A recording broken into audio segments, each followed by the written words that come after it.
Hello, folks. Hello, folks. It is about that time. People could take their seats and we can get ready for the thrilling discussion we're going to have today about the IASA.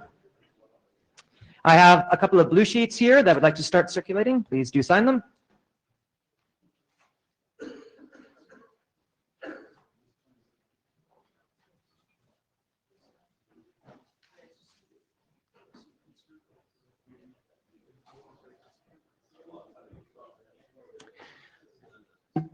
What you see before you is a note well. While I sincerely hope that no protocol design or technology discussions will break out in the course of this particular meeting, nonetheless, do note it well. This is kind of what we're thinking we'd like to do today. We're going to have the intro that I'm doing right now. Oh, do you need a pen? Is there not a pen? It's a pencil. there must be another pen here. If someone can donate a pen, I heard there was a pen shortage actually. That'd be great. So this is roughly what we're thinking about doing. We're going to go through a report on the 2 workshops that transpired on February 28th that Joe Hall will lead. Olaf is going to provide us with a bit of insight into ISOC and ISOC's contributions to the IETF. Yari will then provide some of his reflections based on the years of hardship he has endured as IETF chair. And finally, then we will go to a discussion, which Alyssa will help us to kick off. And we can close the meeting at the end of the slot or before if we've resolved everything and are ready to go. But first, could I get a couple volunteers? I did put something on the list. I didn't get a lot of takers for that. For note takers and Jabber scribes, I see Martin in the back is happy to take some notes. Anyone else? If this is something I know we'd love to have a record of. Anyone willing to do the Jabber part? Okay. Oh, Dan. Thank you, Dan. Perfect. Okay. If anyone else feels like taking notes and sending them on to me after the fact, that would be appreciated. But anything to bash here? Anything we should be doing differently than what you see on the slides? If not, I will ask Mr. Hall to come forward, and then we'll get him set up here.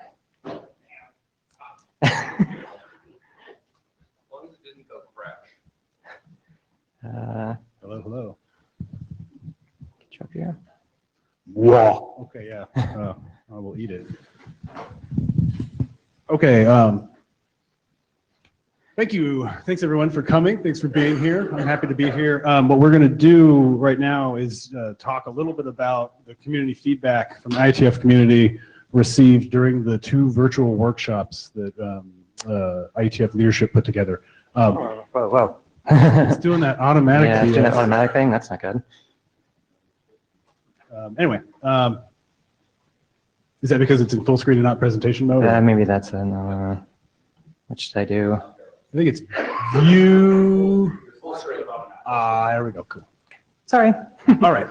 Let's see. So Gene Mahoney and I drafted the workshop report. Feel free to let us know if you see any inaccuracies in the remainder. Otherwise, that'll be the record. I'm here to talk about exactly what we did. Next slide. So just a quick outline. We'll talk about terminology and organizational structure. This stuff may be old hat to some of you, but we thought it'd be good to go over really quick. And then we'll talk about the issues raised at the virtual workshop. I want to make this very explicit that the order of these issues were not the same order as presented in the workshop. And Jean and I tried our best to figure out which seemed more important to folks at the workshop. So this is our reflection of what seems more important. So structural and organizational issues are the most important thing, going down to things that are less urgent and important. Next slide. So terminology is very important. Lots of acronyms. You guys are used to acronyms, but in this case we have 4 very specific ones that you'll need to be familiar with that I'll be using. IASA, which is the umbrella term for the IETF Administrative Support Activity. IAOC, which is the committee that oversees the IETF Administrative Oversight Function. And IAD, which is the sole staff member responsible for carrying out the work of IASA. This is an ISOC employee. And then the IETF Trust, which maintains intellectual property and other kinds of legal stuff in lieu of having an IETF legal entity itself. Next slide. This is the glorious organizational structure slide, I believe that Alyssa put together. Feel free to correct me if I'm wrong. That describes sort of the various pieces of IASA at a somewhat level of detail. I'm not going to go into this, but it's helpful to have this. We'll put this up here during the discussion for reference. But anyway, next slide. Okay, so the first set of issues are around the structure and organization of IASA. The workshop chairs coming into this set of virtual workshops identified some things that they wanted to sort of seed the conversation with. And so, for example, there's not a real clear-cut line between the IETF and ISOC in terms of various issues, various types of functions and activities. The respective roles, especially in terms of representations made to sponsorships and external entities of ISOC, the IETF chair, and the IAOC are not clear either. Having the ISOC represent the IETF does create some confusion, and people will say, well, why am I writing a check to one and rather than the other?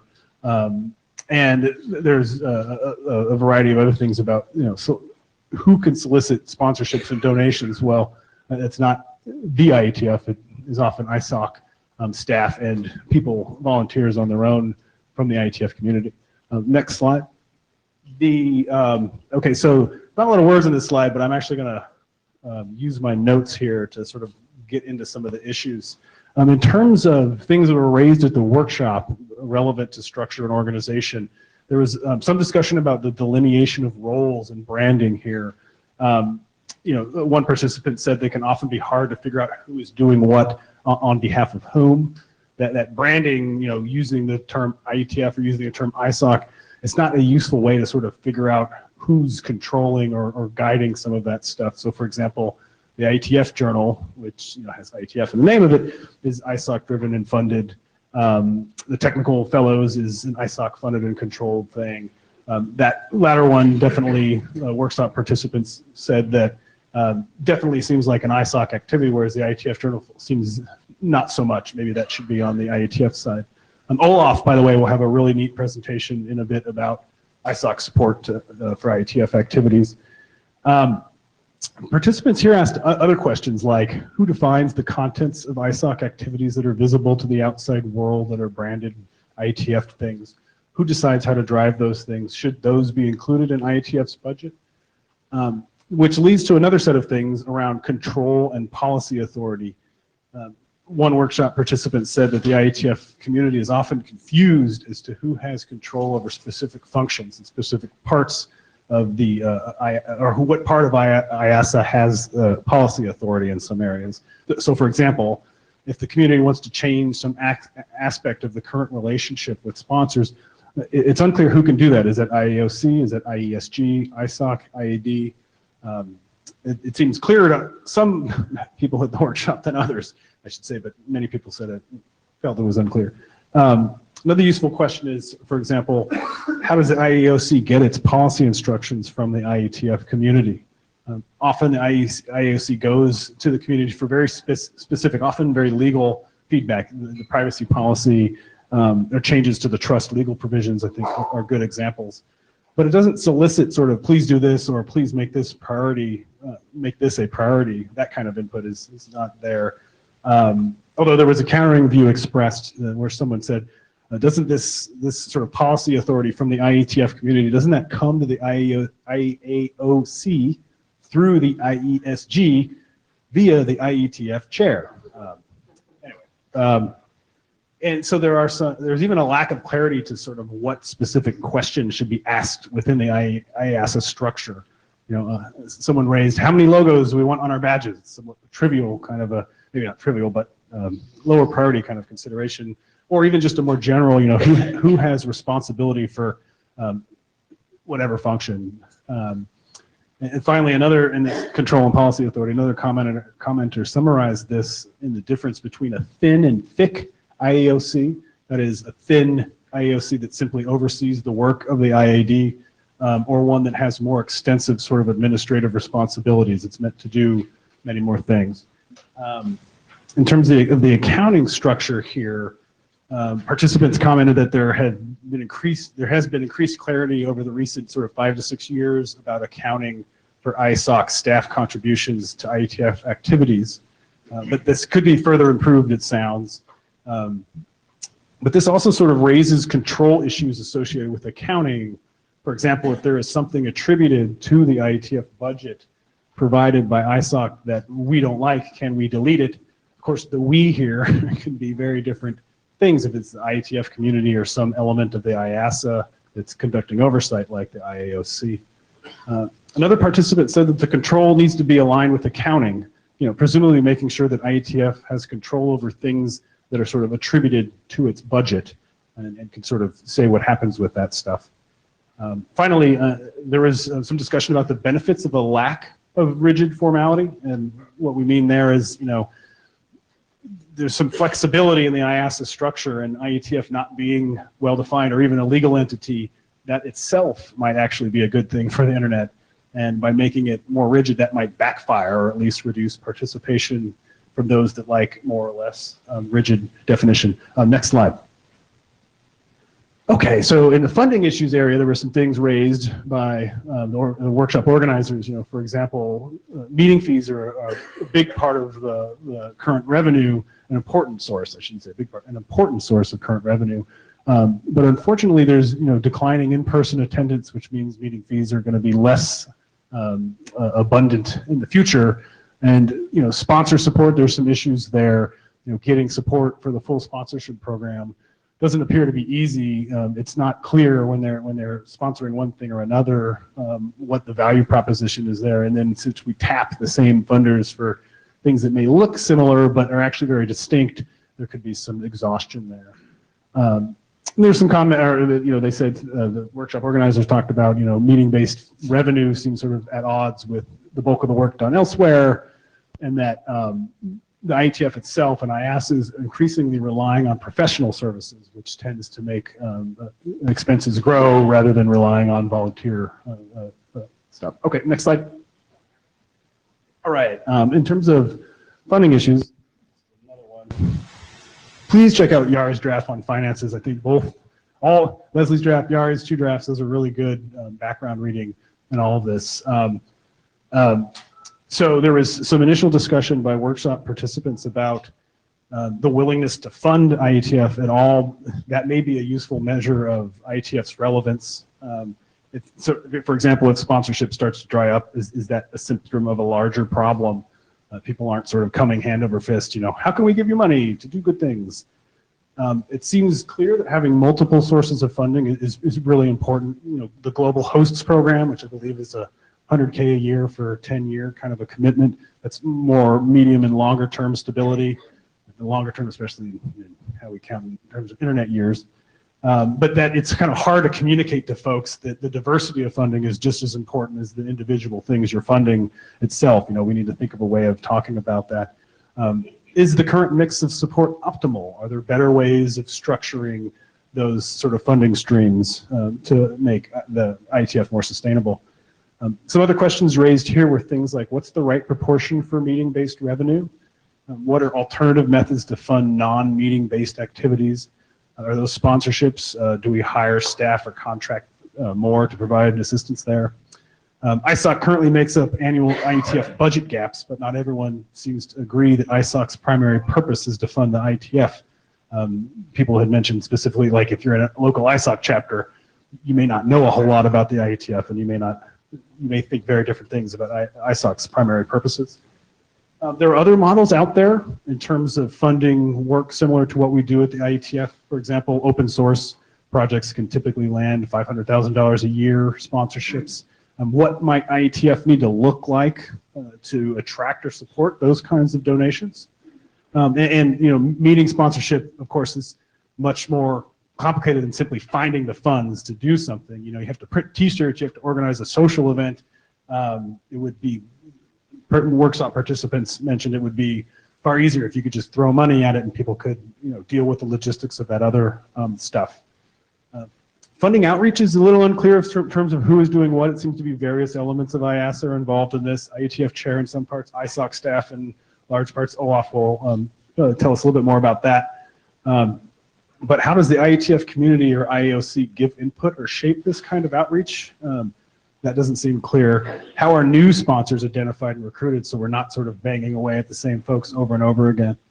And then finally, another participant offered the perspective as a large organizational sponsor. Writing checks to ISOC instead of IETF can pose internal problems, both, for example, in terms of the initial approval of the funds and where you're writing the check to, but also in terms of auditing the use of the funds later. They're like, okay, you are sponsoring this, but you're writing checks to this. What's going on there?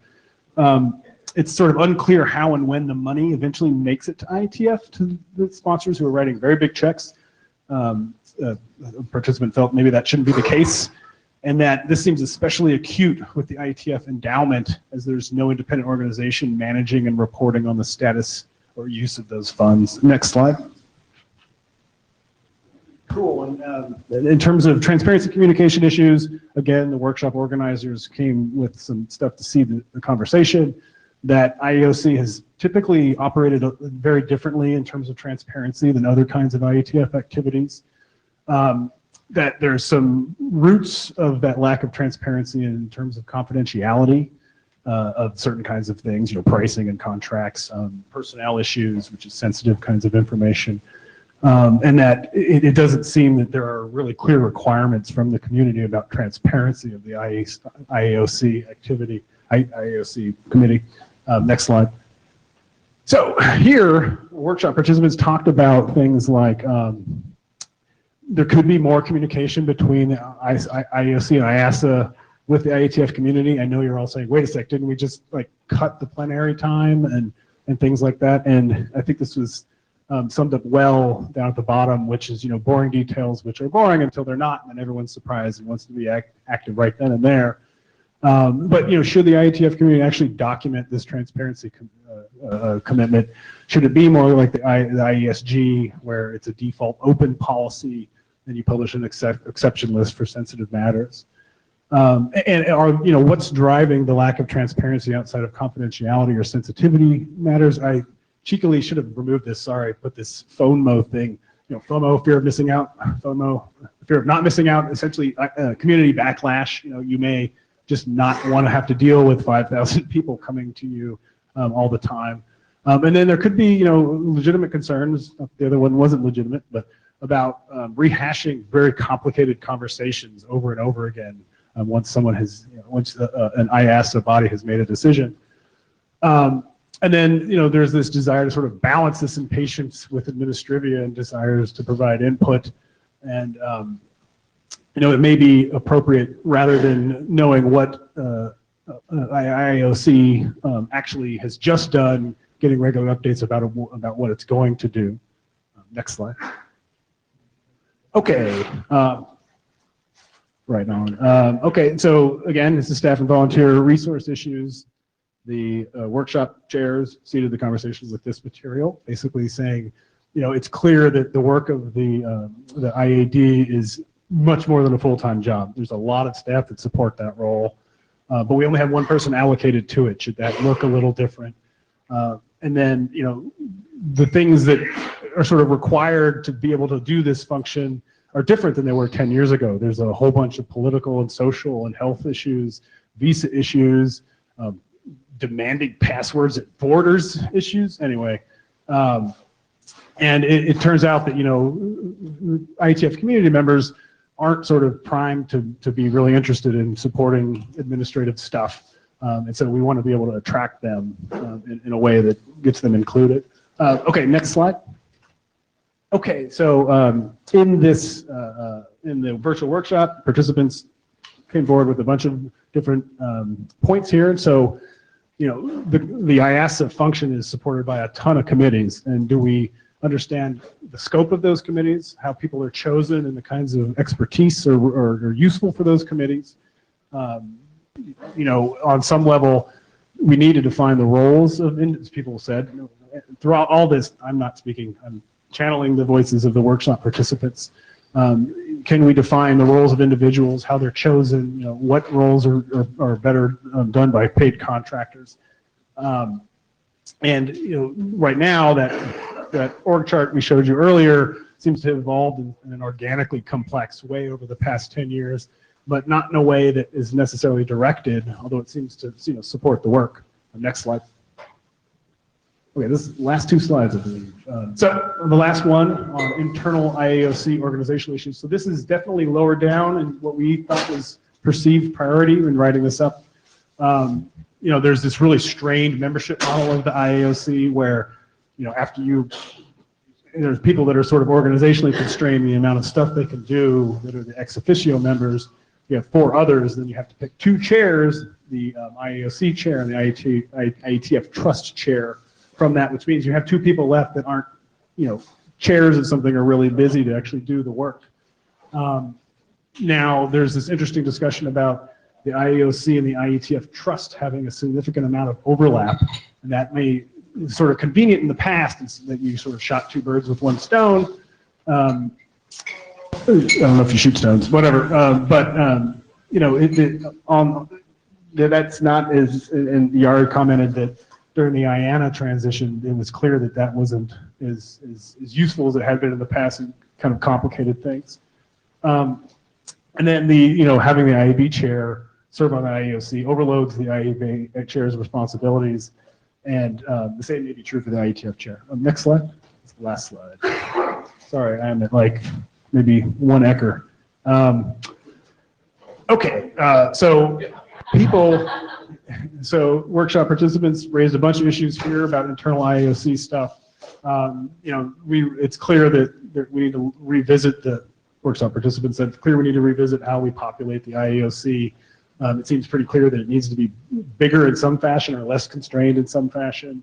And, you know, volunteers for this work may not exactly work out, although at the same time, if you're having paid staff, you know, who presumably have an employment relationship with other people on the committee, you know, you want to do that carefully as well. And again, re-emphasizing the issue that, you know, if you want to have a thin or a thick IAOC, those look like different things.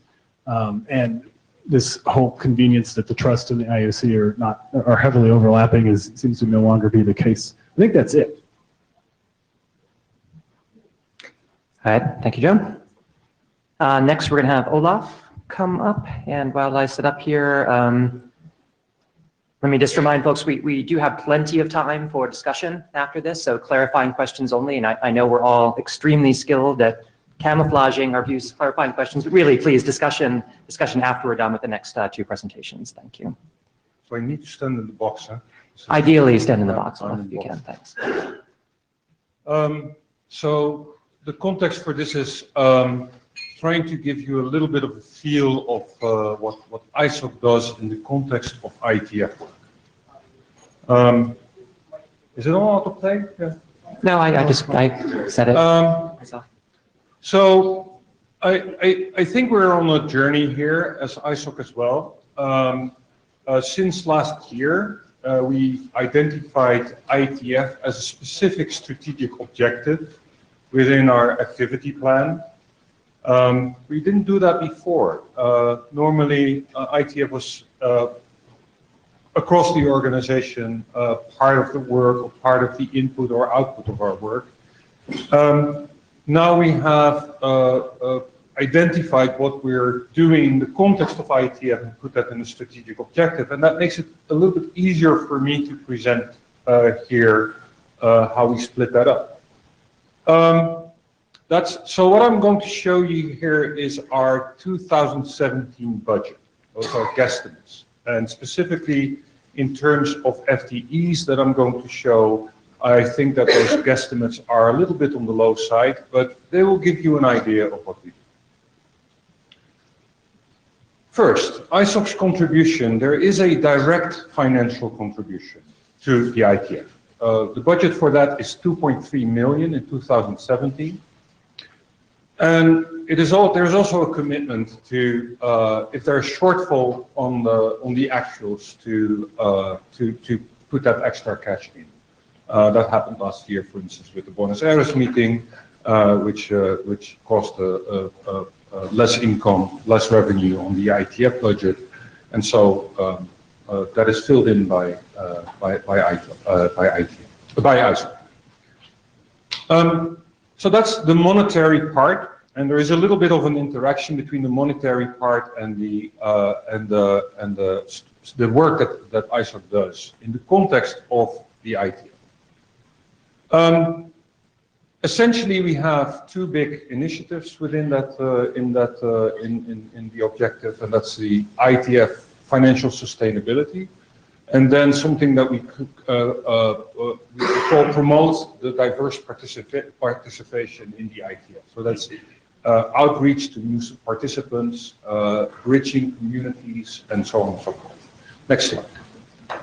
So in the financial sustainability, two projects, the normal sponsorship and the endowment. The normal sponsorship is basically making sure that there is sponsorship around, that there is outreach. It's 2.3 million per year for the meetings, and additional sponsorship needs for special occasions, like what do we do in long term with remote participation. Roughly 1.45 FTEs, so 1.5 FTE staff support. But also note, and this is, I think, important for sort of the clarity, that in 2017, we expense some of those staff support back to the IETF. So if you look at the IOC budget, you will see a number there, and that's on the last slide, on slide 10, which is basically expensing staff support back to the IETF. And I think that if you talk about what is under control of the IETF and what do we guide, I think that provides a little bit of clarity. Next slide. A quick clarifying question from that slide and the slide before. Can you go back one slide? Yeah, go back. 2.3 million in 2017, now go forwards, 2.3 million sponsorship. Are those the same numbers or are those different numbers? Different. Yeah. They happen to be the same number, but they're different pieces. They're different bills. Does that mean it comes to, I'm sorry? Thank you, Yeah, very good. So what she said was 4.6 total, thank you. Correct. Yeah. IETF endowment is another way to create financial stability for the IETF in the long term. There's a bunch of fundraising goals. We have budget to support this effort, but we feel that the IETF is leading this effort. We're working with the IETF on the endowment, but that is a constant interaction, and so it's budgeted for the amount of activity that will take this year is under consideration. Next slide. So this is the second project. This is more about community diversification and participation. For us, this project is partly bringing people towards the IETF, but also using the IETF as a tool that helps people understand that the plumbing is important. So it is both an outreach mechanism as well as an awareness mechanism. It serves two purposes. And with these things, in individual projects, we try to, of course, work with the community to to fine-tune whatever we're doing. But these are projects that we have established in the hope that we help. Technical fellowship is one. We bring fellows from across the world, young students, talents to the IETF to get them involved in the work, and also bring back knowledge about the IETF to the community. The policy fellows, while that doesn't bring new participants really into the IETF, they are a way to get political credibility for the IETF in the broad community. It is a way to educate policymakers and to raise awareness about how the pie is made. And our experience is that those policymakers return and say, nothing to see here, let's move on. IETF Journal, a mechanism to show what is going on in the IETF, what is the pulse of the IETF. It's for participants as well as external people that have an interest in the IETF. And then we have a bunch of bridging activities. The Applied Network Research Prize is an attempt to bridge the academic community with work that is going on in the IETF. The ACM SIGCOM workshop that's happening falls also in this bucket. And further, we have staff that helps with, for instance, the education and mentoring program. Okay, you saw Karen sitting here when you walked in. So next slide. The budget envelope of that, I think it's a little bit of an underestimate, 1.5 FTE. The expenses here are real. We fly people in, we pay their IETF attendance fee. So those are, that's roughly $500,000. That's real money. Next one. Regional diversification. So this is where in the regions we use the IETF as a mechanism to make people interested in the plumbing of the internet. And for us, it's a mechanism to get first people involved in the IETF, young engineers, young talents. Again, talents are everywhere in the world. We think they should be involved with the IETF if they have something to bring. But also the IETF might be an inspirational factor for them to continue work in network engineering. So we have outreach activities in the Asian Pacific, the African, the Russian, the Latin American region, and some general work. And what this is about is IETF awareness meetings, work with the local community to do remote attendance, bridging of reporting about the IETF in NOCs and NRENs and that type of thing.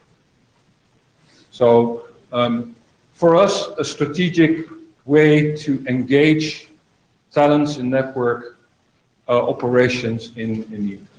Next slide. Budget for that, 0.6 FTE support. That is a gross underestimate, by the way. I should talk to our people, that's not real. And 152K of expenses. Next slide. When you walk around here, you will see us do many other things that are not part of the IETF strategic objective, but things that we do. John Pastel Award, support of the ombudsperson. The CEO is part of the IASA. I myself walk around here. We have liaison functions. Staff that is working on technical issues, you will find working here in the IETF, like again, Karen chairing the TikTok and the NTP working group. Those type of things are pieces of our other strategic activities in which we work in the IETF to achieve. Another example, again, Karen, is the NDSS IETF related workshops. We had 2 workshops now where we bridge the academic community, security community in the NDSS with work that is going on in the IETF, the TRON workshop and the DNS privacy workshop this year.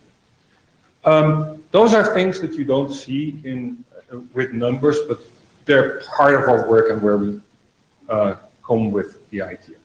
So last slide. I already said there is a number of activities that have to do with supporting the IETF that end up in the expense line of the IAOC budget. And these are them. It's accounting admin support, it's sponsorship support, a rent and office support, which is, by the way, zero, and communication support. So this is, for instance, Greg Wood's activities are an expense item in the budget. Obviously, that is a, as we say in Dutch, a vestzak exercise, vest pocket, pens pocket. If that number gets higher, the amount of surplus or negative surplus gets higher as well. And I saw chiefs. So that was it. Thank you, Olaf. So no further clarifying questions, Jari?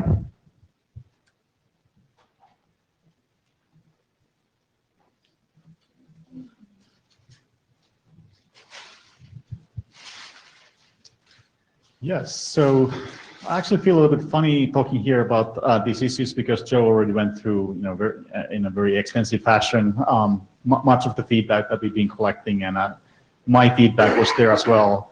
But maybe there's some value in me doing this because I'm picking up just a few items, and those are the items that are high up on my mind, at least, on things that we need to pay attention to. So maybe that view is helpful. If you go to the next slide, please.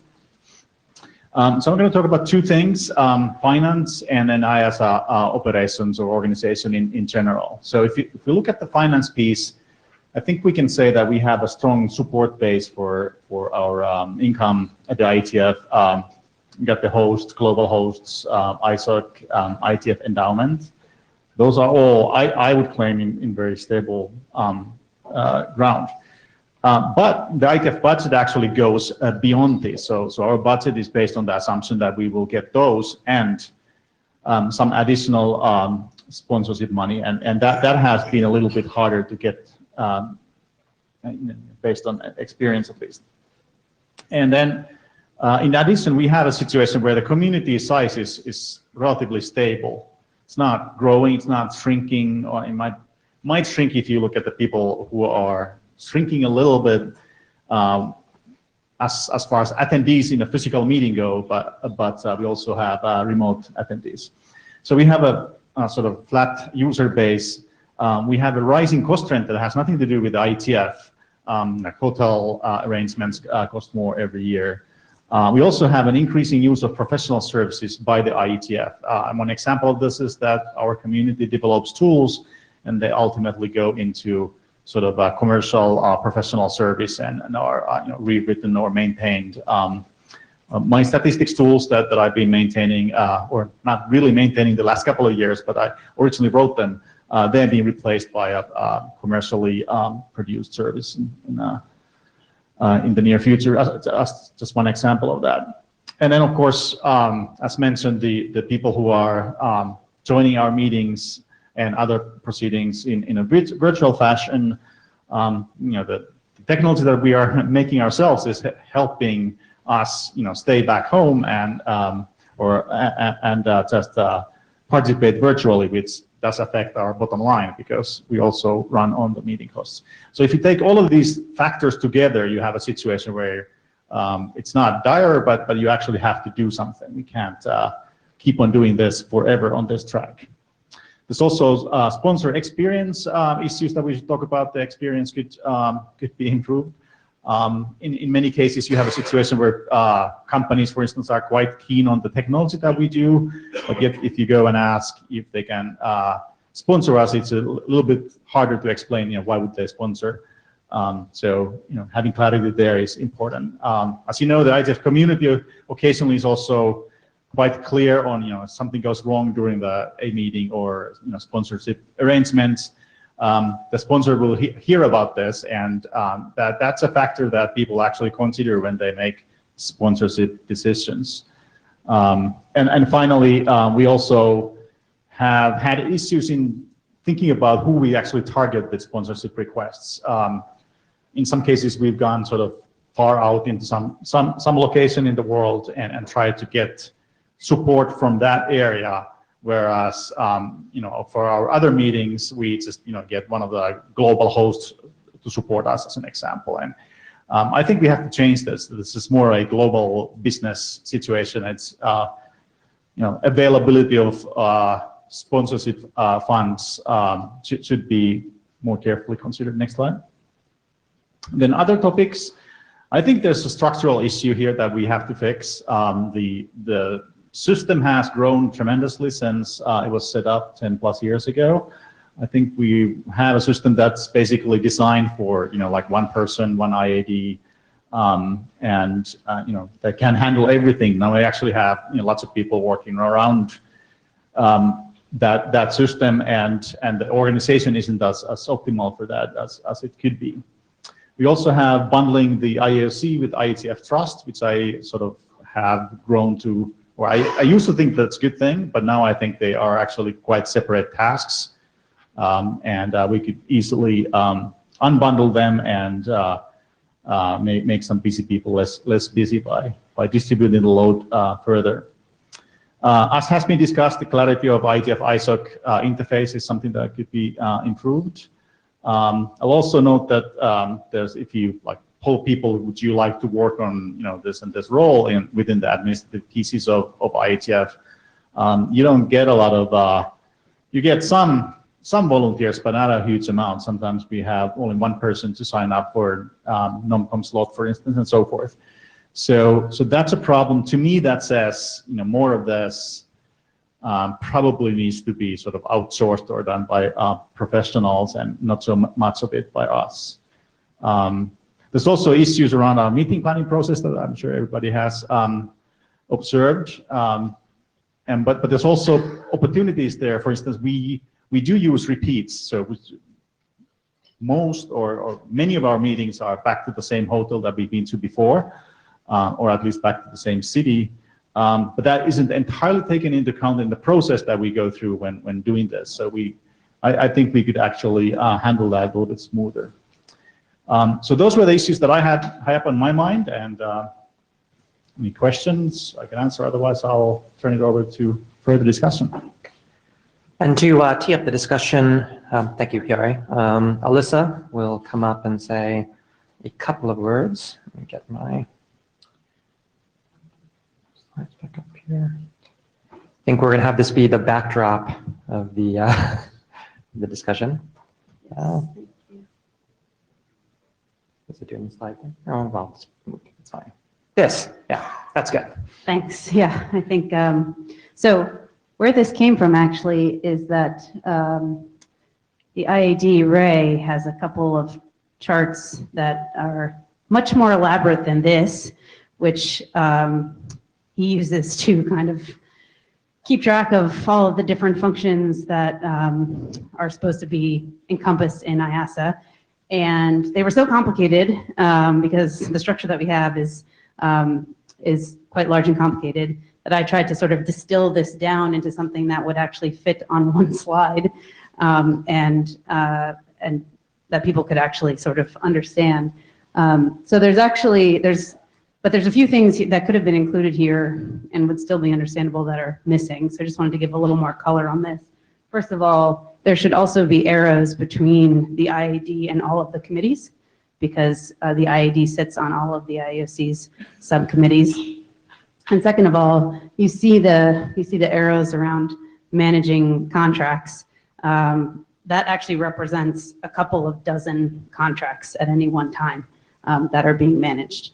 So, and there's lots of other detail that is missing here, but the point of this is to sort of point out just how the complexity and the size of the administrative activity of the IETF has grown, and give a sense of what it looks like right now.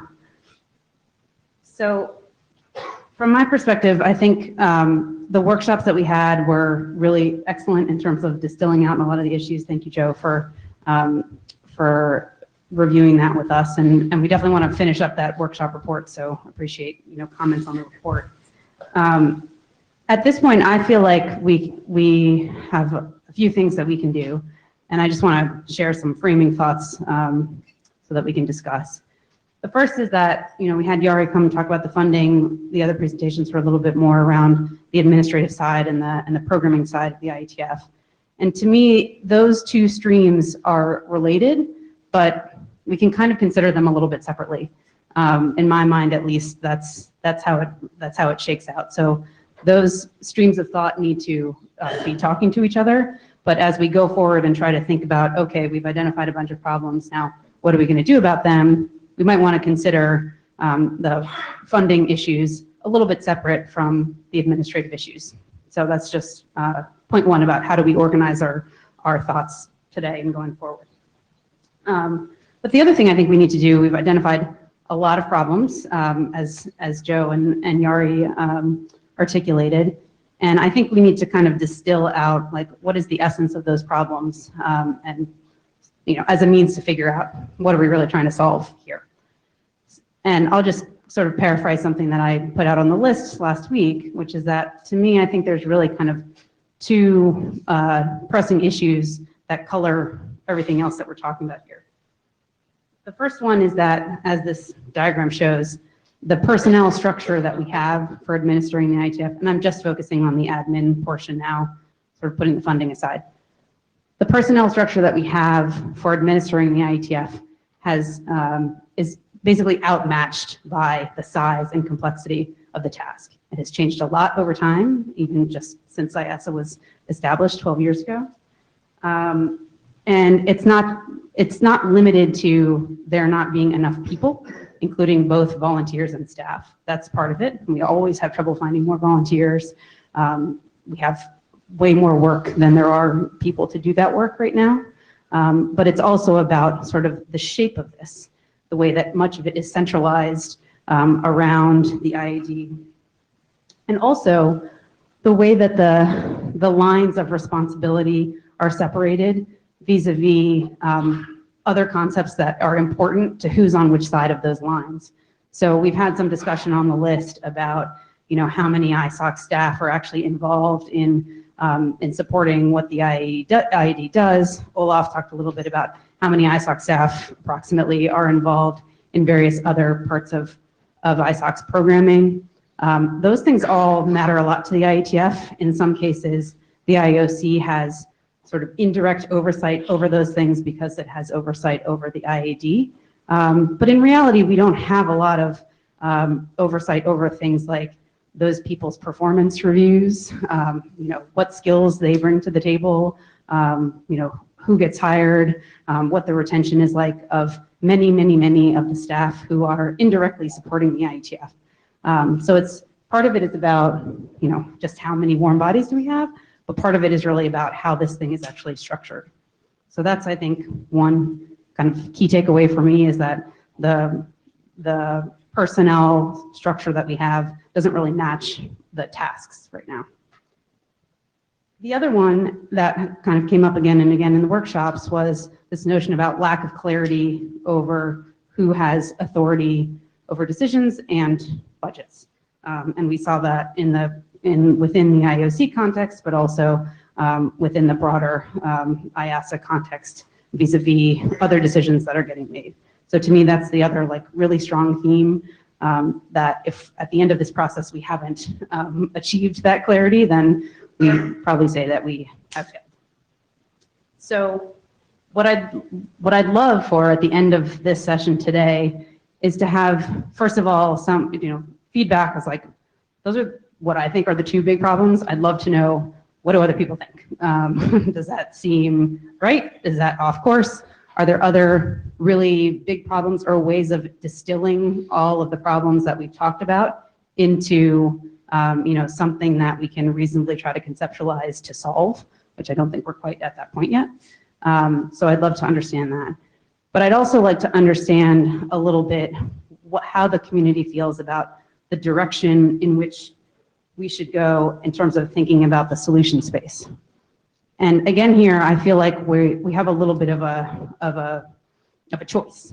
So there's one way to look at this where you look at the structure that we have, you look at BCP 101, and you say, okay, we have non-common appointed IOC, we have the IAD, we have these contractors, and there's a bunch of fixes that we could make to improve upon a lot of the things that we're talking about, but we can make those fixes within the same basic structure that we have right now. So So that's kind of one approach. There's another potential approach to this, which says maybe we should consider changes to the structure that we have. So, and that could be, you know, anything on the table, but anything that involves, you know, considering different relationships between all of the entities, a different relationship between ISOC and the IETF, or between the IEOC and the community, or, you know, between any of the parties.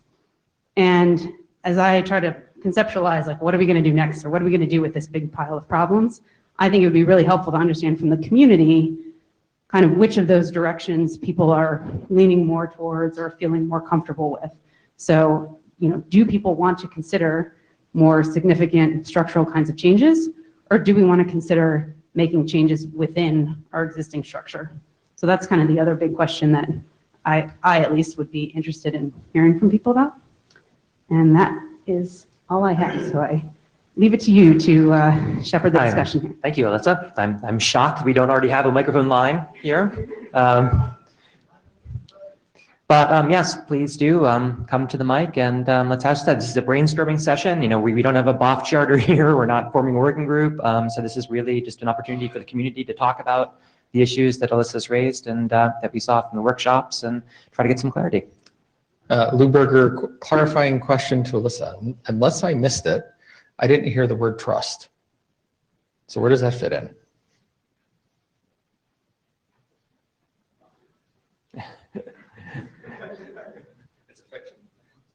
Yeah, no. So obviously the trust is implicated by all of this, and Joe talked about it at length. It's not on this slide because you can only fit so much on one slide. But yeah, of course the trust is implicated by this, and there's a bunch of stuff in the problem in the workshop report about the trust. Andrew? Yep. Or Lou, yes. So the main point I was trying to bring up is that should be part of the discussion as well. Yeah, totally is. Thanks.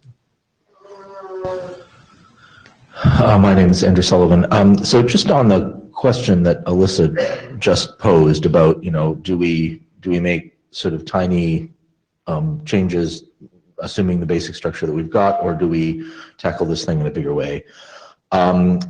Since I'm no longer a part of any of this, I can say without any hesitation that my experience over the past 2 years suggests to me that the structure is too weak. It needs very, very significant changes, and that's partly because it overloads a number of positions in a way that probably shouldn't be. And there was a point in the past when I understand why people did it that way, but I think it was a big mistake.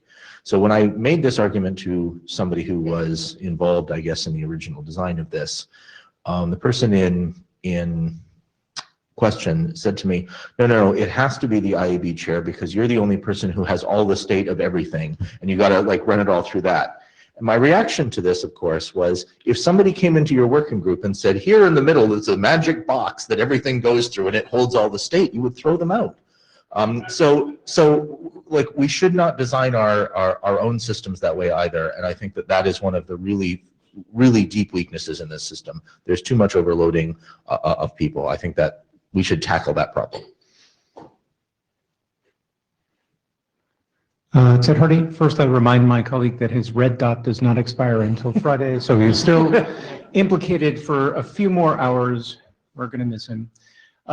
Secondly, I think that there are a couple of different ways to look at how you want to tackle the problem, and I agree that the structures that we have right now may be strained in a variety of ways. Certainly the amount of work may be much more than was originally anticipated, and that focusing it on a single individual doing a bunch of this stuff is probably certainly a risk, if not just to the health of the individual involved, but to him winning the lottery and wandering away.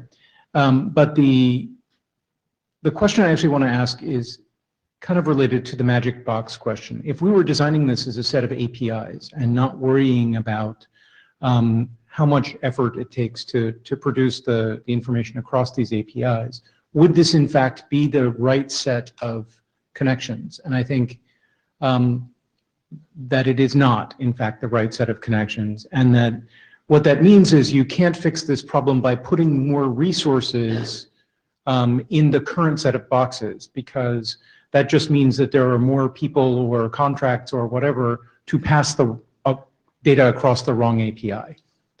And I think the problem we actually have here is because all of our data is currently passing through these APIs, it's colored by the shape of the API in ways that we can't easily reconfigure. And I think that means that the process, although I think it does mean we need to do more than a simple refactoring into an actual restructuring, is going to be quite significant. And I want to be very clear that, speaking as a member of the community, that I would like to see that, but I understand that it is going to be a heck of a lot of work, not just to Alyssa and the other members of that team, but for all of us, because actually trying to gather the data of what new APIs would look like on this sort of thing is neither our forte nor our primary work.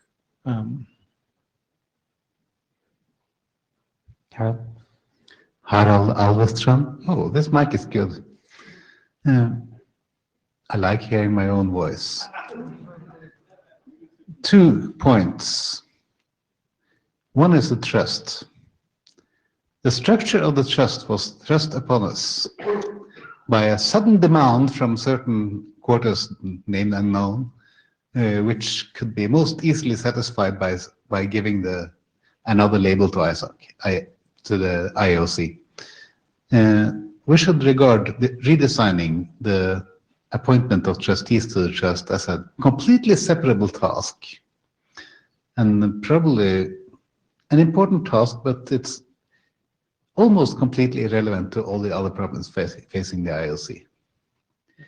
Now, having gotten that out of the way, the way I saw the IOC when we set it up was to make sure a few things did not happen. In some ways, it was designed to not work. As in, if you have to do work, you're doing it wrong. That was the idea. Of course, it didn't work out that way. People always work. Yeah, but we had to have someone to manage contracts. So we put in someone to manage contracts. We couldn't think of anything smaller than one person, so we put in one person. We had to have someone give orders to that person. And it was obvious that having the IETF community give orders is, well, I'll leave it at that. So we created a body of people who were giving orders to this person. And we wanted that body of people to be responsible to the IETF community, so we let the IETF community pick them. So the things we wanted not to happen included the ID wandering off on its own and doing things that didn't help the IETF. We didn't want the IOC to become a power center that would think of itself as the ruler of the IETF. So one of the points of putting all those chairs on there, putting chairs on chairs, and stacking things like that, was that there should be no question about this being a power center. This was a chore that we put on the chairs. So yes, we need this stuff to work, and we need it to work efficiently. But don't forget where we came from. We're trying to do the absolute minimum in order to get it to work. And if there are tasks that don't need to be done, don't do them.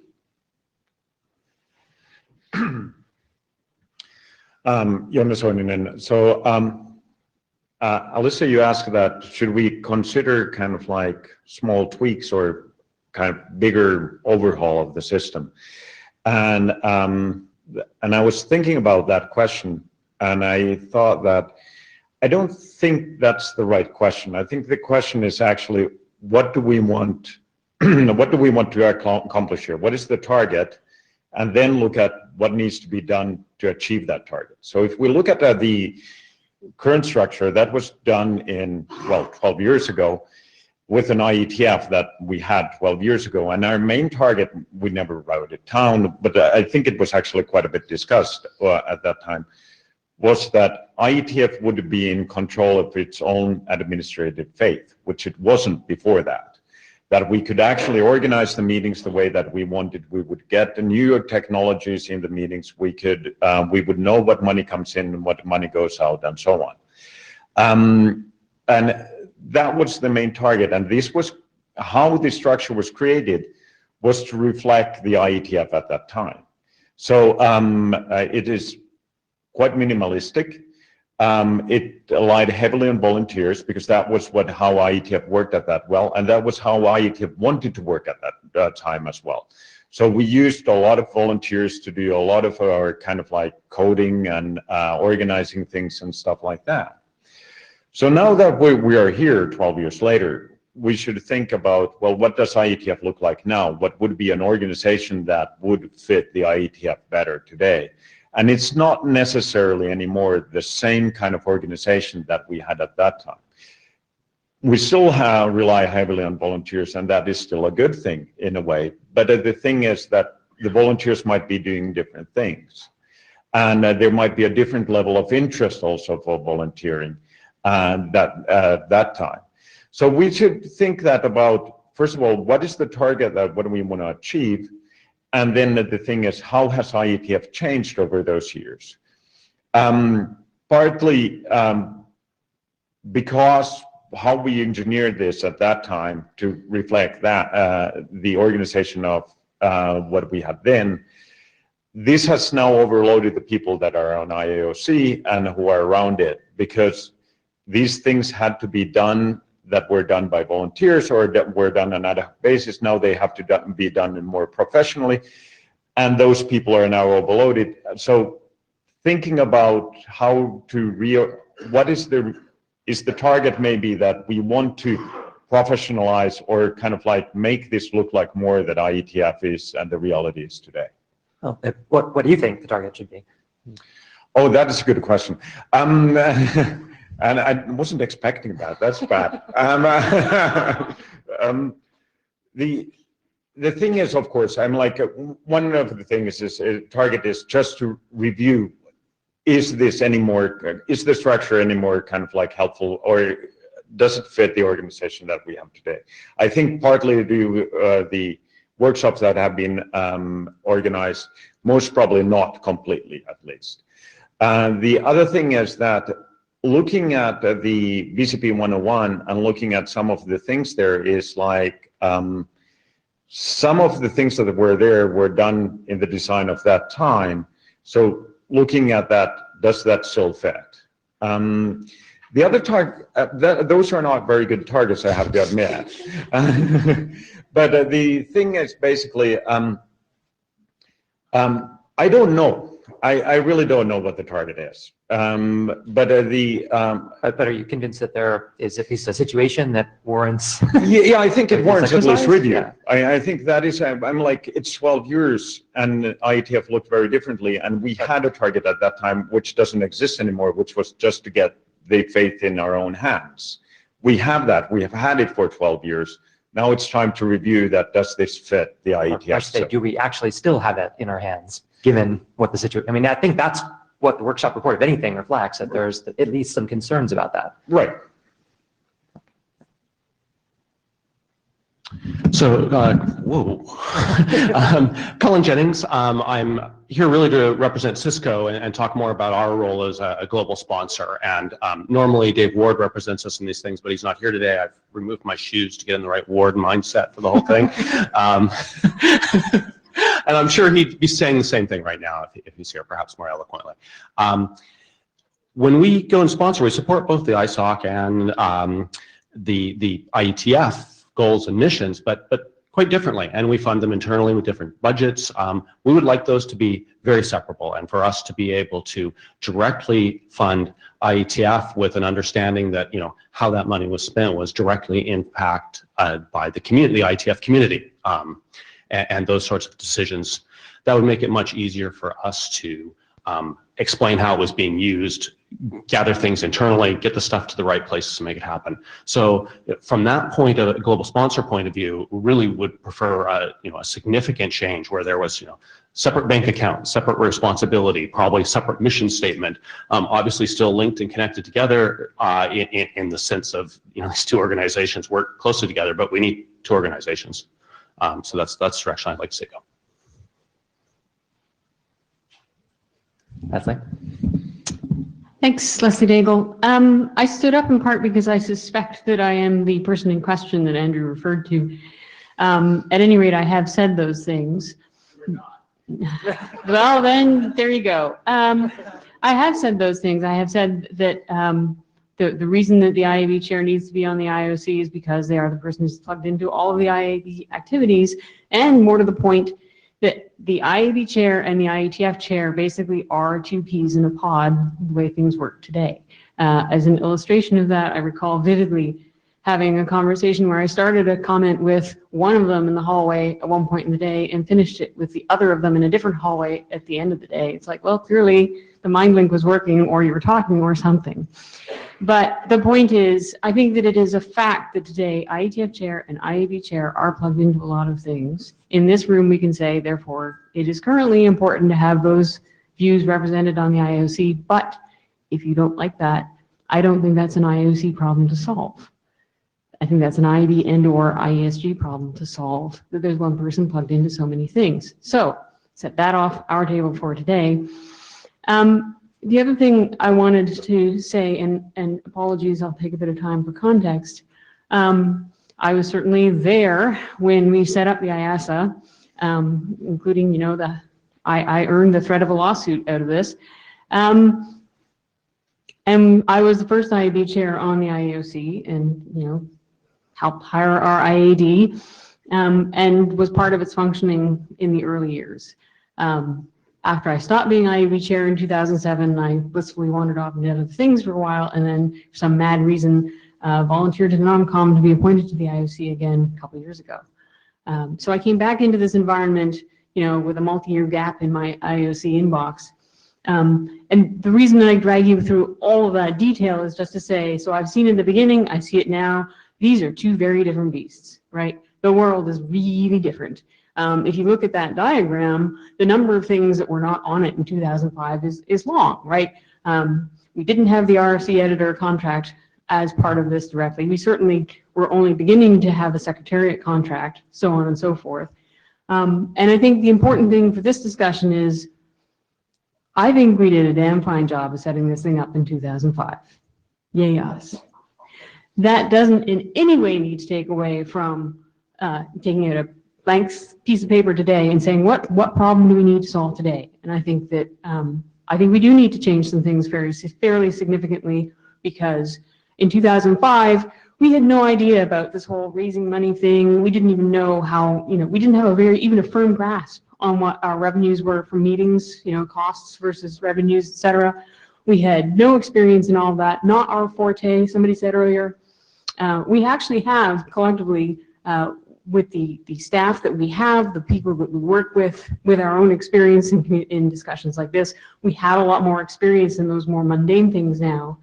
We can restructure this so that we take more control of those more mundane things, and we shouldn't be afraid to, in my opinion. Lucy? So Lucy Lynch, the first IAOC chair. And I'm going to echo some of the things that Hart said, but also some of the things that Leslie said.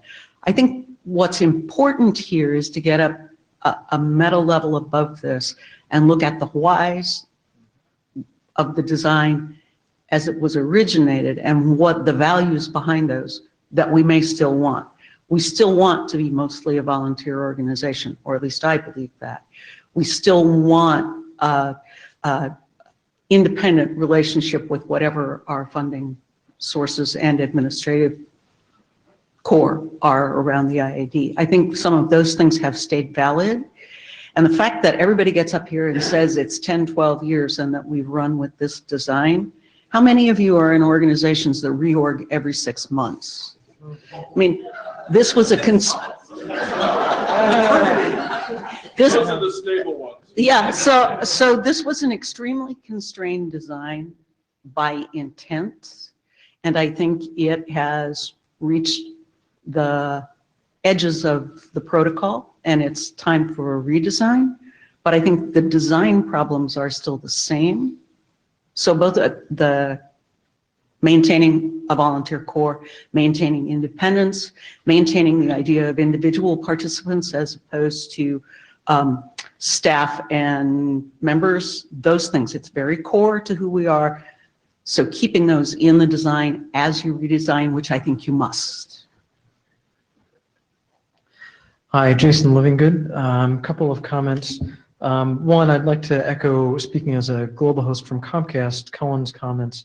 I think it's far easier to have separation there. It's more understandable to the people that need to like write the big checks and get those things processed internally.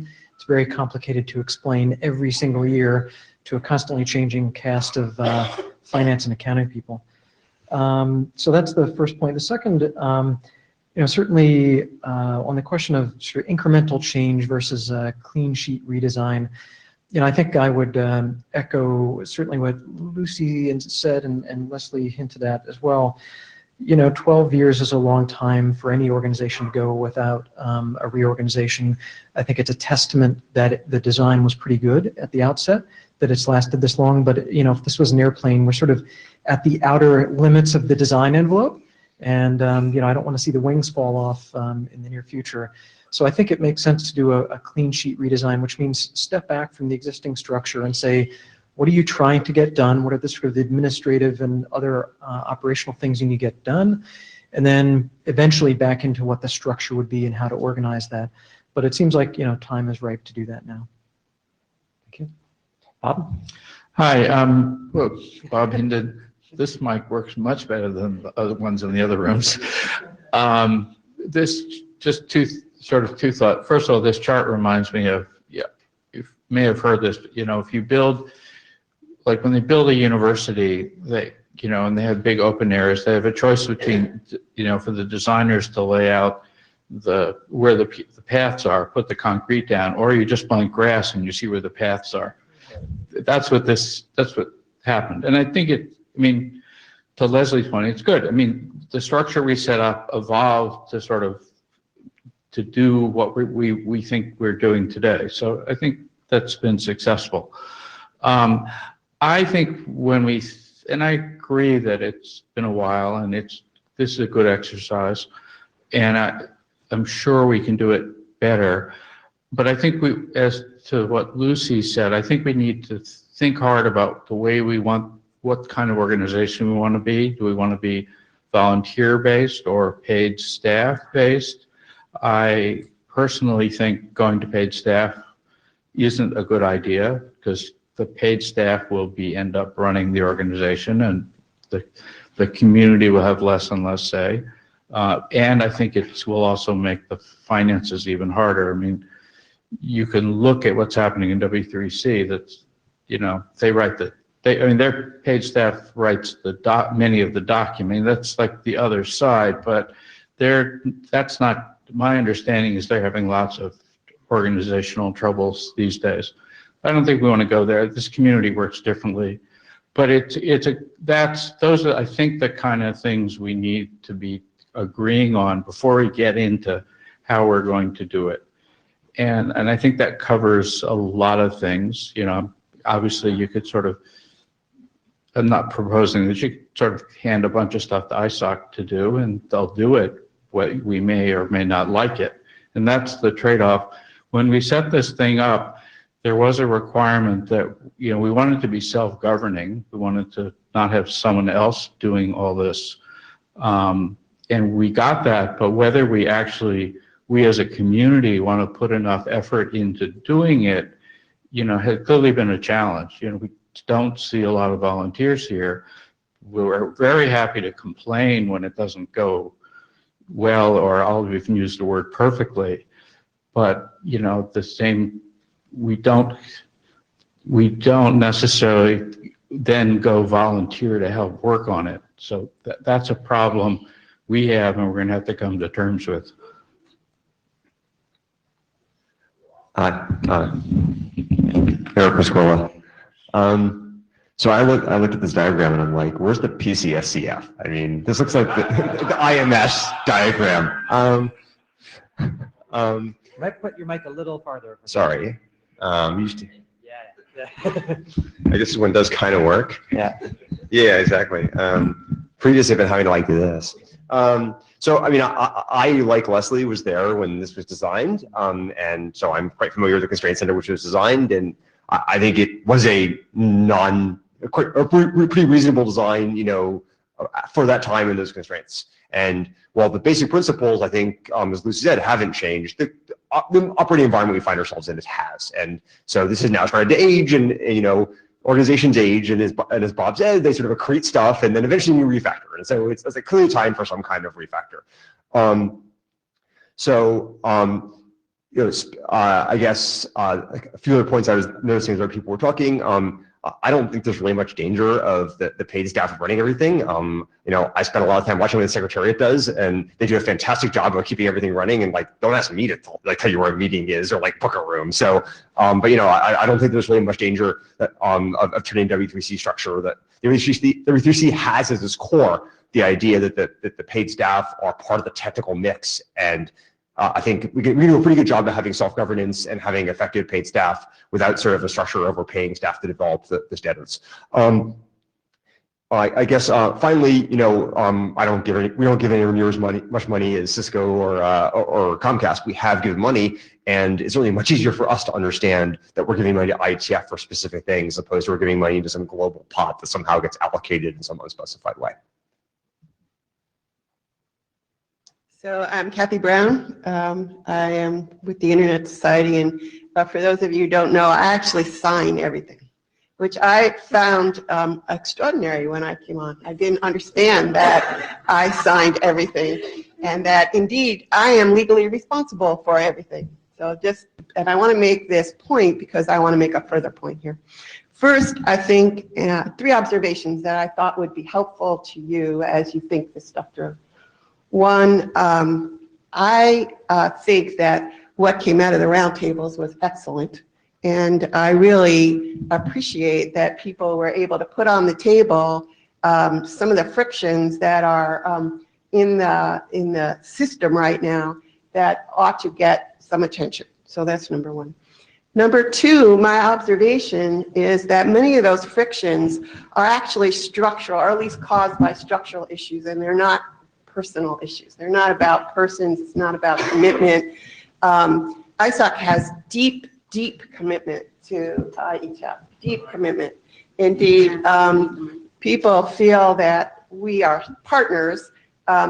Many people at the IETF, I think, who may have come in later don't actually understand, as I didn't, what the deep relationships are, and the fact that these relationships are part of what you see in this org chart. You know, these were the same people. You know, I often said, how does it come about that the president of ISOC appoints the NOMCOM chair? Just think about that. Yeah, but in which direction? But it clearly, once one understands that it was 8 people who, you know, figured out the whole, I mean, you know, this was an amazing thing, the birth of the internet. Okay, you guys, some of you were there, you know, you had to have a structure. Okay. So part of the structural issues, I think, are historic, and they have to do with long-seated relationships, but I also think they're legal, and I want to raise this. The structure of this organization is odd, to say the least, for someone who's gone through law school, in that it is, you have an activity that sits inside of a company that is allowed to exist by virtue of its corporate status, which is a non-profit in the United States of America, that has certain rules, requirements, and procedures that have to be followed, including auditing, for instance, including what you do with your employees, including how you treat people across the globe, etc. The IETF rightly wants to be independent and make these decisions themselves, and yet sits inside of an organization that also has to make decisions based on its legal status. That necessarily creates some issues that have to get resolved one way or the other. So I just want to make sure we put that on the table. And then the third piece I just want to say so everybody understands is that I have been in a good dialogue with Dari and Andrew and Alyssa and many others, Gonzalo, our board, over the last year about these very issues. And I want you to know that we are fully committed to being partners with you as you explore all of the various options that might resolve the situation, including, but not limited to, the big funding issue that everybody gets all unnerved about. I actually think these are doable issues. We can work them through. And the important thing is what I think you have all been saying is, what is the organizational structure that's going to allow you to do what it is you do so well? So thank you.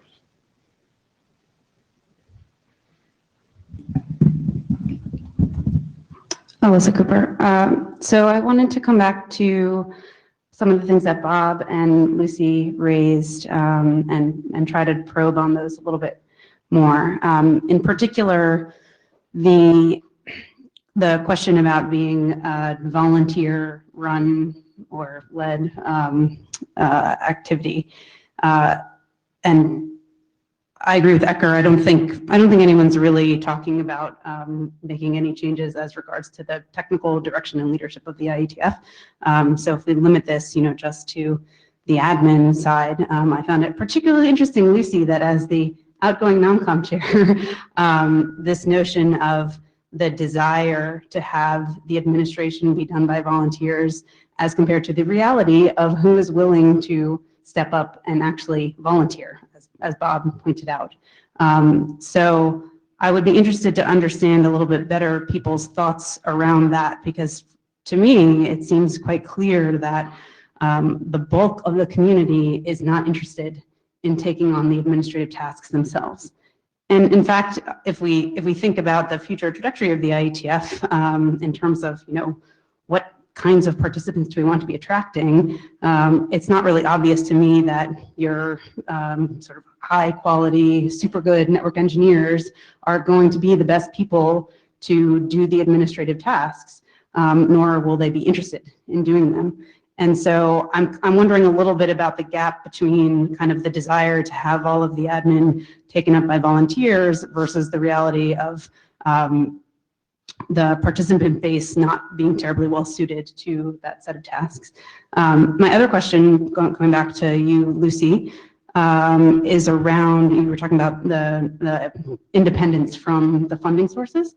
And I was wondering if you could talk about whether you think we are independent from them now. So I want to make a distinction between a volunteer organization where the volunteers do the administration and volunteers in the broader sense and governance, that self-determination, that I think it's very hard to get people to step up to the housework tasks, but I think people would be very unhappy to lose the ability to influence how the housework tasks are done. And I can give you a very concrete example because I'm a longtime volunteer on the network team, which also has hired hands who do the deploy during meetings and all of that stuff that the volunteers outgrew because we had other responsibilities. But we have the network that we have, and we make the decisions to provision things that we provision, in part because you have a team of volunteers who are still engaged in the technical work and pushing for NAT 6.4 or whatever it is. So you want both of those pieces. You want that self-determination and that driven from what we care about. And then you want helping hands, smart hands, that can help accomplish those tasks. I don't think they're two separate things. The second thing,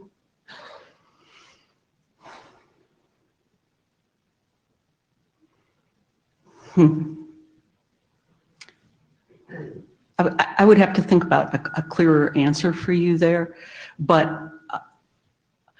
it's vivid in my memory when we were blowing the bolts with the CNRI, that there were people involved in the process of designing the next system who wanted to make sure that we never were in the position again where we had to blow the bolts, where it was a partnership relationship, not an ownership relationship. And I think it's core to hold on to that. And I think now we have a partnership that probably needs some renegotiation.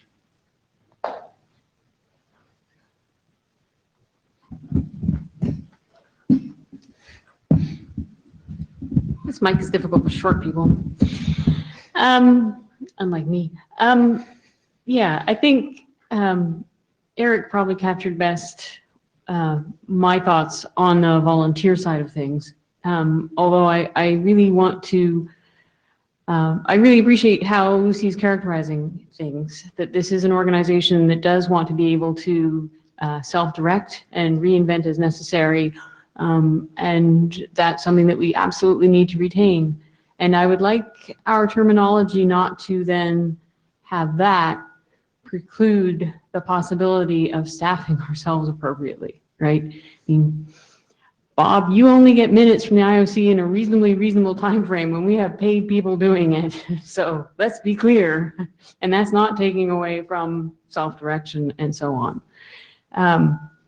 So with that, and focusing on this a little bit, to be a little bit less meta and a little bit more concrete maybe, things that I would like to see going forward include, as I noted in the IASA retrospective document, I would like to know who in this self-directing community is responsible for directing things like our communications plan.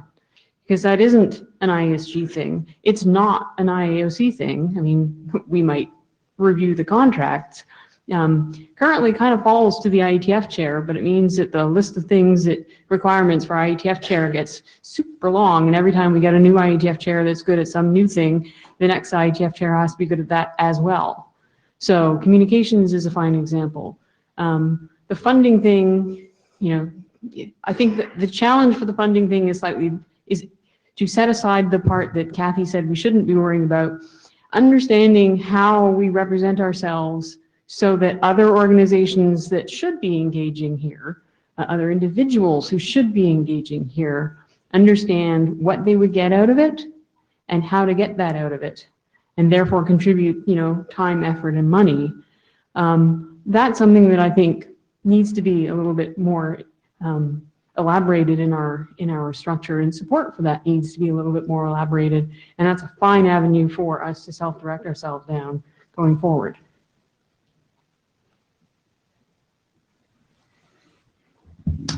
Yeah, I also wanted to talk about the volunteer versus staff issue a little bit.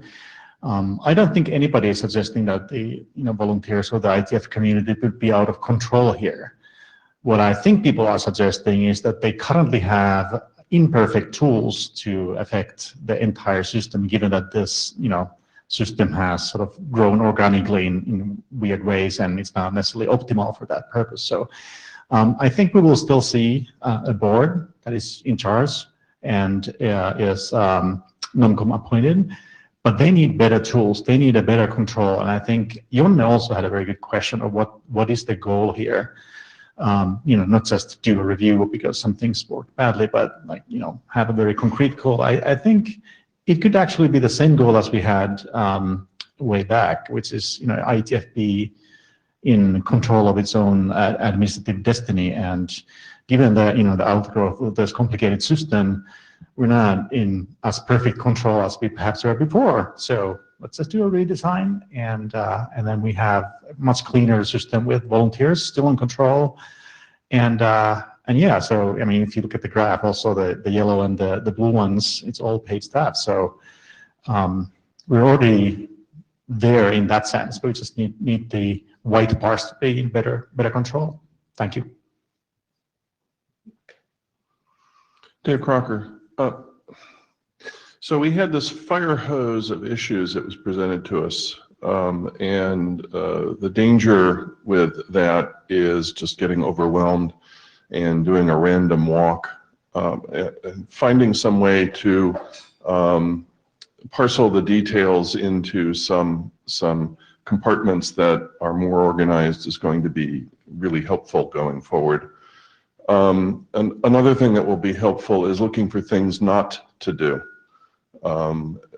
In some cases, that's entire tasks, and other things that's limiting the tasks. And so by way of an example, and it's only a mundane one, there was a reference made to people over in ISOC that we don't really manage. We don't hire them. We don't do their performance evaluation and so on. In some cases, it might actually be useful for us to be more involved in some of those people, but in other cases, it probably isn't. By way of example, I'm pretty sure we don't hire or do performance evaluations for AMS staff, and I'm pretty sure that's not a problem for us. And we do. We provide input to them. That's different than saying that we do the performance evaluation. I mean, yes, we provide input, but the relationship is a contractual relationship. In effect, we have hired ISOC to do a collection of things. Some of it is fund development, some of it is administrative tasks. There's even some odd sorts of management-related tasks like the approval mechanism that Kathy cited. What makes that challenging is that ISOC is family. And family businesses are always kind of interesting, especially when we try to change them. The reality of organizational change that I've been taught in any number of different classes is it always produces unexpected effects, and those are almost always bad. That doesn't mean don't do it, but it means be really cautious about it. Maybe it would help as well with the fire hosing to focus as much, I think, discussion as we can on that question of the target, again, of what it is that people see. And thanks for speaking to that, Dave, of kind of what it is that people see as outcomes of this, outcomes of the process we're engaging in here, where we want to get with this. And Paul. Paul Hoffman. So I want to clue into something that Leslie said that was, I mean, lots of things people are saying were good, but that struck a chord with me, which is the communications. And I think it has two aspects. One is she's right that if we want to get the outside world more engaged with us, we need to communicate better what we're doing, because let's face it, this is psychedelic to most people, right? Even in organizations that have lots of volunteers, it's like this little box relative to the staff. And I know this because I'm sort of responsible for training people at my organization, ICANN, about the IETF. And you would think, oh, ICANN, IETF, you know, ICANN came out of the IETF. People do not understand this. And it's not just because we have a lot of staff who do some of these things. It's because we interact with lots of other organizations who don't have anything like this at all. Where it comes, the second aspect of that I think would be important is, as you are doing this work, if you're having a hard time thinking of a way to communicate it to the folks in the IETF who are not in this room, who would never be in this room, because that's for somebody else to do. If that's seeming like a hard communication thing, maybe you're doing it too hard. But I think it would be wonderful if, as this process is going on, you're thinking about how will we communicate the result, the process and such, because that will make it easier to describe to the current IETFers who might care a bit about this because they do want the IETF to be here 10 and 20 years from now. And it would certainly help the rest of us. And I really do believe, where Leslie started, which was, if it's easier to describe this, we will get more effective things from the outside world, not just from ICANN, but from a lot of other SDOs and such like that. Thanks. Ted Hardy. Unlike my colleague behind me, Pete Resnick, who's here for the PTSD workshop for survivors of the original IASA, I'm not that I'm not qualified, I'm just not here for that. I wanted to change what I was up here for to try and respond more directly to the point that you just asked us to, which is, what is our target here? And I think, speaking personally, my target here is an effort to change these interfaces such that the people who are performing the tasks are doing the tasks for which they are actually best suited. And the point that Andrew made about the IAB chair, he and I, with Russ, wrote a draft trying to push this out. But the real thing is we wasted 2 years of his talent. He was one of the best IEB people on the subject of internationalization, on the subject of naming architectures, and we spent his time on something that was incredibly important to a completely different set of concerns than the one that put him on the IEB. I think that what we're trying to do at this point is try and refactor the organization so that after 12 years of change, we put people who are good at the right things into the right jobs again, rather than having the jobs which they're good at imply that they must do things that they are not necessarily good at. That hasn't been good for the organization, and I don't think it's good for us as the individuals performing the tasks. So maybe specialization is for insects. Heinlein once asserted that, but I think in this case, refactoring the organization so that we're able to make selections that reflect the suitability of the actual tasks is the target I would like to get out.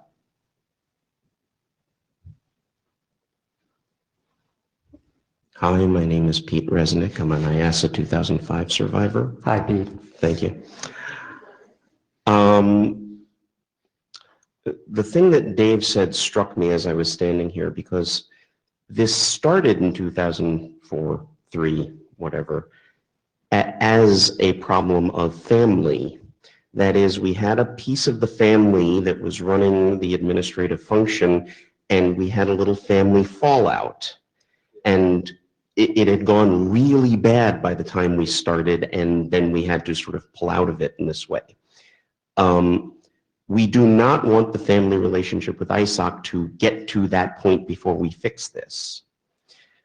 But I've noticed that when Kathy described it, she described it as a strange organization that is an activity of a corporation. And I promise you that not 10 people in IETF think of it that way. I am pretty sure that ISOC thinks of it that way, but there's an awful lot of people here who do not believe we are in any way under ISOC.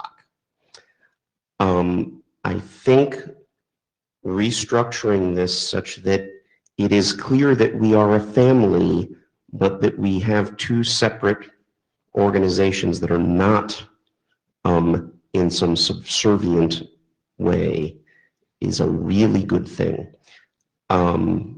There were models that were proposed at the beginning of this that were much like that.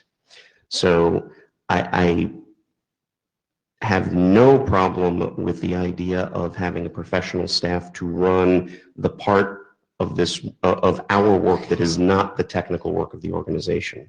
So long as we have some board of people who act as influence to direct more generally, those people being the professional staff, wherever they are housed is fine.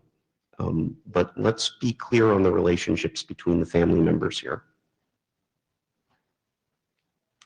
Olaf Kolkman, No Hats. And basically wanting to share an observation. All the people who have been on the mic line so far were around in 2005. We are talking about the future. Where are the people that are important for the future? So the underlying question, how do we get... Yeah, I was going to say, yeah, that's right. Yeah. Hopefully they're in working groups doing work, right? Yeah, but how do we get them involved in this? I think it's important. It's an important thing to consider. Glendine, a couple of points I'd like to make. Number one, as a global host, separating the names on the checks would actually make the annual conversation that I have to have with my accounting and payments people a lot easier, and it would be more clear. So I'd like to echo that thought. We have a problem that was brought up earlier. We have declining participation at the meetings for a variety of reasons. Part of it's the remote access. Part of it is that there's a shift in the industry, and companies are reducing their participation in many ways. They're still here, but there are fewer people of them. That means that pool of volunteers we have up there, which we are already saying isn't sufficiently meeting the needs we have, is dwindling smaller. So if you get a percentage of people that will volunteer for these administrative tasks out of the overall community, as that community drops, we're going to get fewer people. And so we need to fix that. And I think part of what I'm hearing here is this is bubbling over, and people are trying to make up the gap, are saying, we can't make up the gap anymore. We need to do something different. And I think that also comes back to that other problem I just mentioned, which is the number of people here is dwindling. And I think one of the things we're going to need in the future to keep IETF as vibrant as it is to be able to execute very easily on the administrative side, so that when new parties come in and join that community, they onboard really easily and they have a good experience. So they stay and they tell their friends what a good experience they have. So my 2 cents. Joe Hildebrand. I stood up in reaction to the where are the newbies in this discussion. I don't think I count as that anymore. But yeah, but I do think that this brings up another problem that is sort of tied into that, which is interesting, which is our lack of bench strength for leadership positions that as they come up.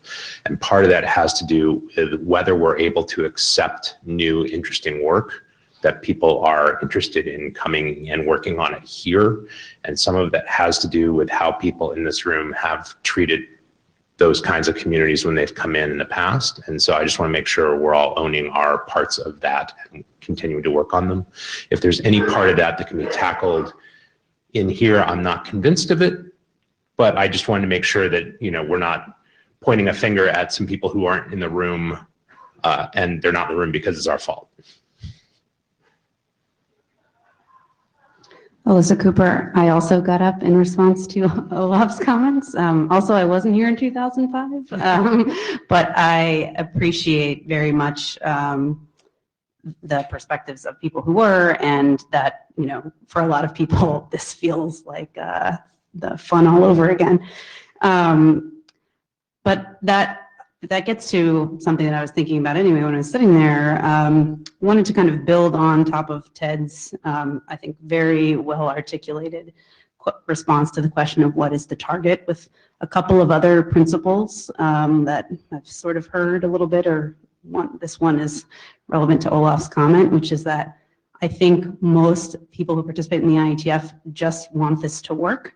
They don't care really what this diagram looks like or who's doing what, but they want, you know, to have effective meetings, effective secretarial support. They want to be able to have the tools that they need to get their work done. But the background of what it all looks like and how it's shaped isn't of great concern to them. And I frankly think that's fine. Like, there's a lot of people here. There's more people than I maybe would have expected. But we should, you know, find ways to get as much input into this process as we can. But if people say, I don't care what you guys do as long as it works, like, okay, I think we can run with that.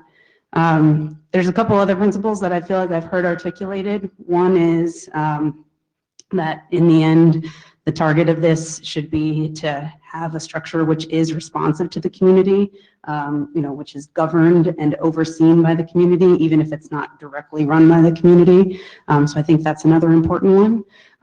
I think, as Glenn was mentioning, perhaps a third principle is, you know, have this shaped in such a way that we can continue to raise money and continue to attract new participants to the IETF.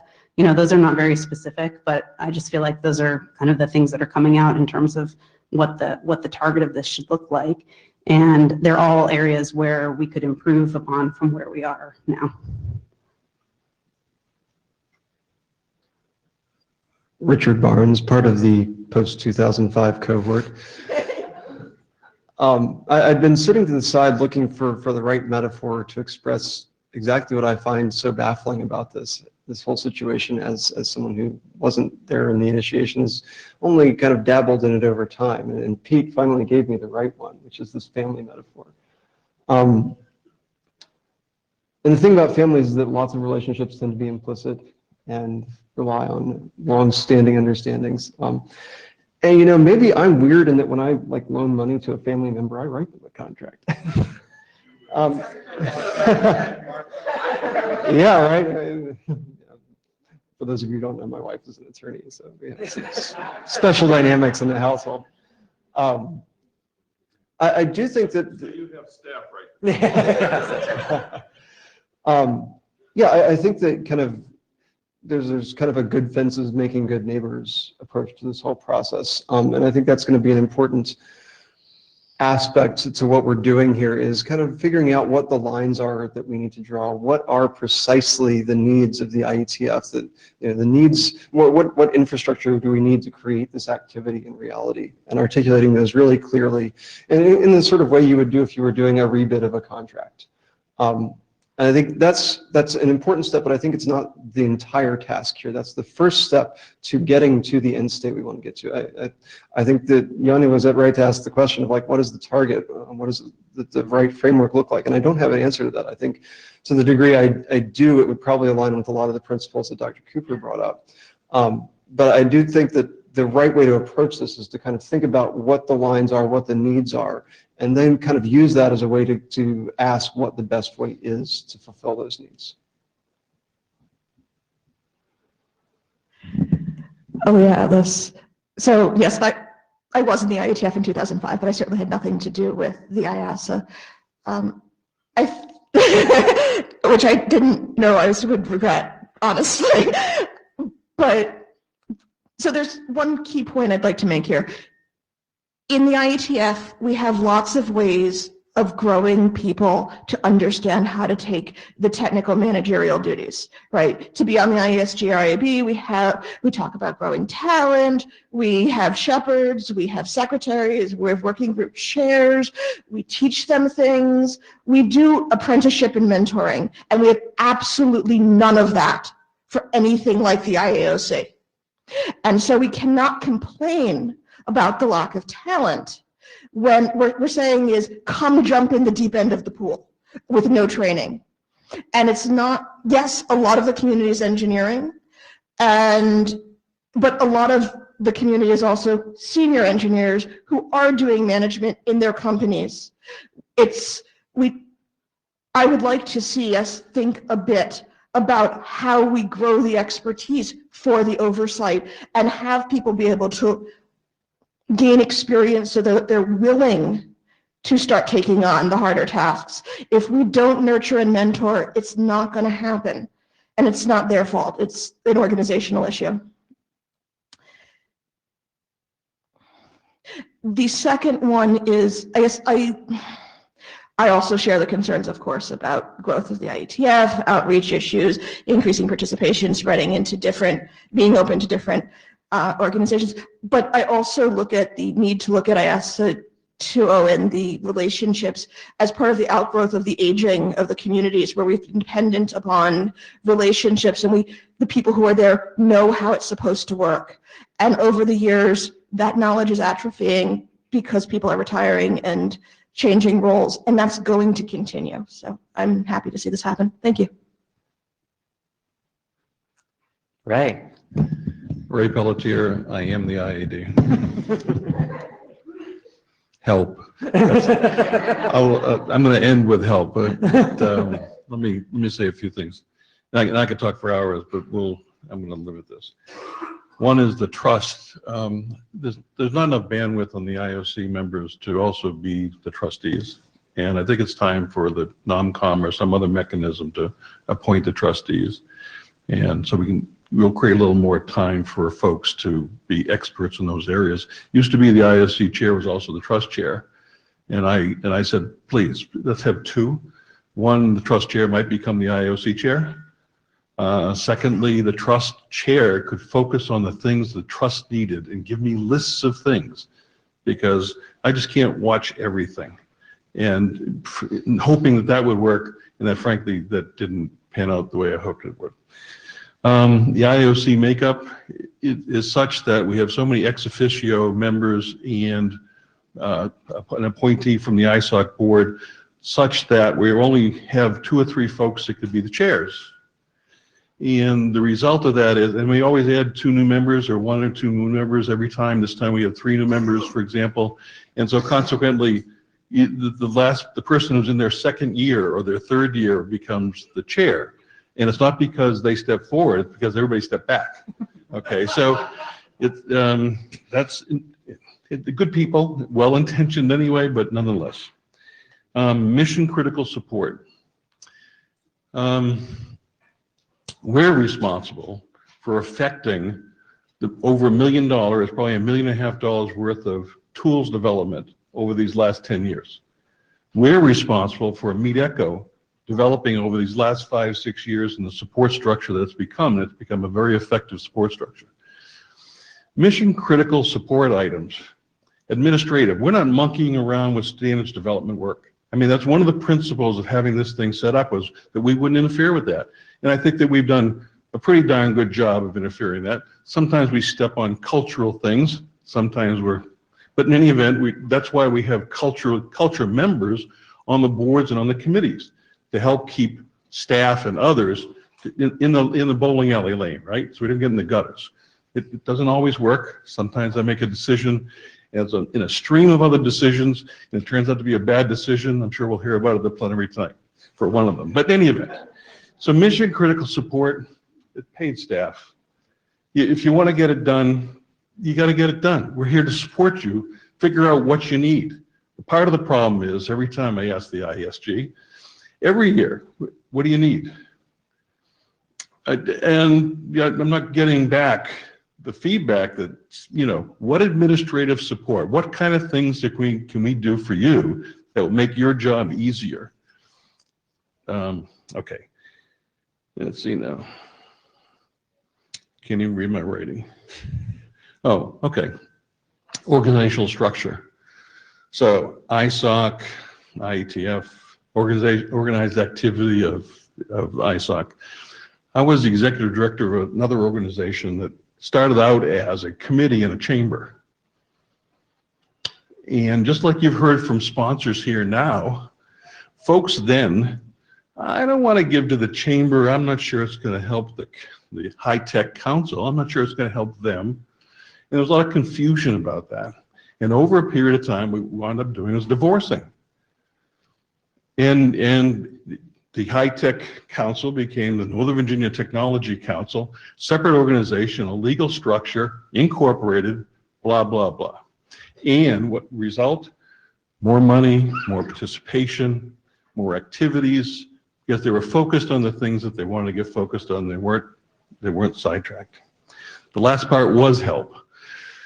I believe in the mission of this organization, and I don't mind dying on the job. I don't want to die from the job, okay? So help. I mean, really, it's 12 years, and it's getting pretty near the end. Thank you, Ray. Dave? Dave Crocker. So I want to try something. Who in the room has been coming to the IETF for 10 years or more? Look around. Okay, thank you. Now, this is the hard one. Who in the room has been coming to the IETF for 3 years or less?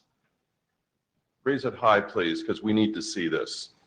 So there are people who are showing up for this sort of thing who are relatively new to the IETF, and it's not a large number. And we know this, but we don't tend to pay attention to it.